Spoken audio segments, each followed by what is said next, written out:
Bonjour Romain Geron. Bonjour. Le gouvernement a donc recours à ce fameux article 49.3 pour faire passer en force la loi travail. Vous aviez dit sur France Bleu Picardie d'ailleurs être opposé à ce texte et vouloir surtout l'améliorer.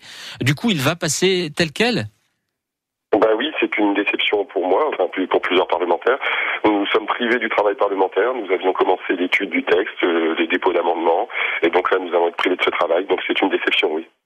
Le gouvernement a donc recours au 49.3. C'est la raison, surtout aussi, de votre colère, ça vous empêche de faire donc votre travail de parlementaire ? Disons que oui, puisqu'on a un texte de loi qui était à améliorer, on devait commencer un travail. Effectivement, moi je débute un petit peu dans cette fonction de parlementaire, je m'apprêtais justement à faire ce travail, et là nous en sommes privés. Donc c'est vraiment un sentiment une vraie déception, oui, de pas pouvoir en fait discuter, débattre, et puis arriver à quelque chose de plus acceptable. On rappelle que vous dites que vous débutez parce que vous avez succédé à Barbara Pompili, entrée au gouvernement au mois de février.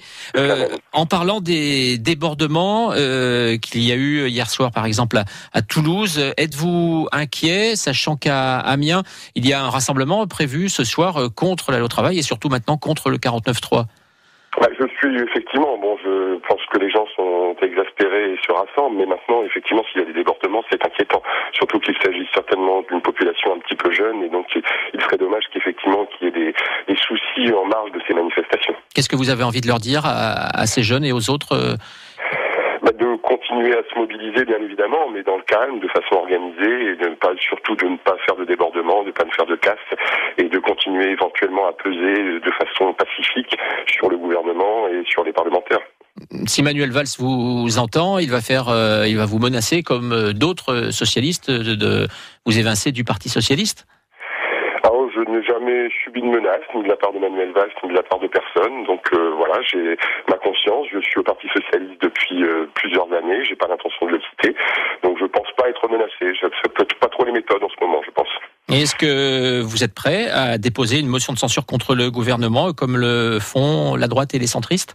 Alors, cette discussion, nous allons l'avoir ce matin. Donc, vous me permettrez de pas vous répondre immédiatement. Nous avons un collectif, nous nous réunissons en fin de matinée à l'Assemblée nationale avec bon nombre de députés pour prendre une position commune par rapport à cette question. Une opinion personnelle en attendant la réunion de ce matin ? En attendant la réunion de ce matin, mon opinion personnelle, c'est qu'effectivement, c'est une période difficile. Cette notion de motion de censure est délicate.